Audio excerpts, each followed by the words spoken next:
Hello everybody and welcome to today's podcast, which is an intro on what you can expect coming up in the next season, which is actually series 11 now of the Taking Care of Business podcast. We've had people from all different walks of life on the previous ones, from majorly successful business owners to Olympic gold medalists. We've had criminals, we've had people who've overcome adversities of like Richard McCann, whose mother was the first victim of the Peter Sutcliffe. We've had all different types of things, and this series is no different. We have on this one two young lads, 24 and 26, Danny and Kieran, from the sportswear brand Montirex. That's absolutely, well, it's taking that category by storm. For anybody in Liverpool, you won't see anybody without an M on their t-shirt, and that's now not just in Liverpool but nationwide. So it's one of the real success stories of retail in the last couple of years. We're going to hear how they set that brand up and what it's like getting, I guess, notoriety in business so quickly. Then we have Roger Martin-Fagg. Now, I'm an accountant and not an economist. I've had Roger come and speak at Be The Standard a couple of times because his knowledge of where the world's moving from an employment perspective, from an output perspective, from a mortgages and interest rates, house prices perspective, as I've known him over the last few years, has been second to none. And in the current economic turbulence we're in, I think that's going to be it's a masterpiece, really. It's going to be masterful, the kind of insight and knowledge he's going to be able to give us on that area. Mixing it completely up then, I have a guy called Danny de Brabander, and Danny's story is going to be a difficult one, actually. He was diagnosed age 37 with terminal cancer. He's had a number of ups and downs during that journey, and fortunately he's still with us. And there's been some good news and then some bad news along the way, and we'll see where he's up to on that journey. He's done a hell of a lot of fundraising.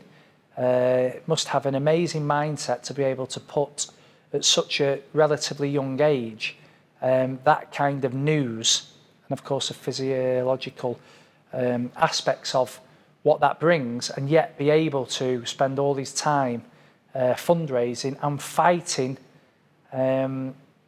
return of cancer time after time. I think there's some, me very recently, I've just had somebody in my family that's just gone through radiotherapy and chemotherapy, and I think Danny's story will be able to tell us what it's like and how we can behave if it's not actually us but we're impacted on that disease.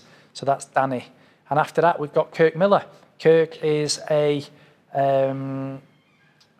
he is a body coach, a life coach, and he deals with and works with a lot of high profile business people and sports people in Dubai and in London, and his is going to be a more all-round mindset, exercise, nutrition.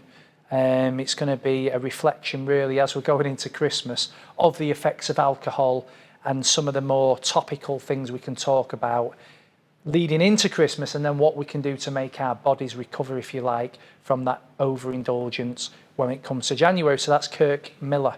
We then have Robbie Hughes. So Robbie is a dentist in Liverpool, and I've been to see Robbie years ago when he was setting up his business.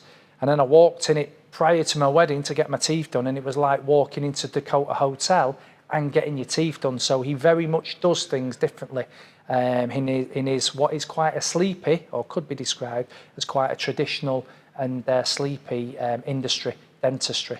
And yet he's doing things on a completely different level in a very 2022 modern way. So he is disruptive in that industry. He is tech orientated. He has done some majorly influential dentistry on likes of Firmino, and you'll see this on his Instagram, Jurgen Klopp, and he has clients like that. So he will be very interesting in how to do things differently and disrupt an industry, something that we've tried to do also along the way. And then I'm looking at my last guest at the moment, which I think is going to be one of the members, one of the team members of the women's 2022 Euro, well, one of the winners, obviously, one of the England team. So I'm hoping that she will come on and we will talk about what it was like to win at that point, and what it was like, what life's been like after, how she feels like the women's game is changed or changing, and also how she's preparing as a sports athlete who wasn't originally earning, as they don't in many cases, really good money, but the industry's catching up. What does she do to prepare herself for not only just for a Euro Cup final, but then also for life after being an athlete? So there's a real mixed bag in there. We have some business in there with the Montirex and with Mike Fletcher. And then we have some more economist, which is very topical right now, and where the economy from a UK and global perspective looks. We have Danny, which is just going to be a truly inspirational mindset story, but which will give us all some advice and help on how we can maybe cope with ourselves or family members should we be unfortunate enough to be in a touching distance of cancer. We have Kirk, who's a bit more all-round individually, nutrition, exercise, mindset, being better versions of ourselves. Then we have Robbie Hughes, as I say, which is going to be a bit more about innovation, inspiring and creating disruption in a marketplace. And then hopefully, as I say, we end that with one of the England representatives of the female England football team that recently won the Euros. So I hope you enjoy it. Thanks for listening.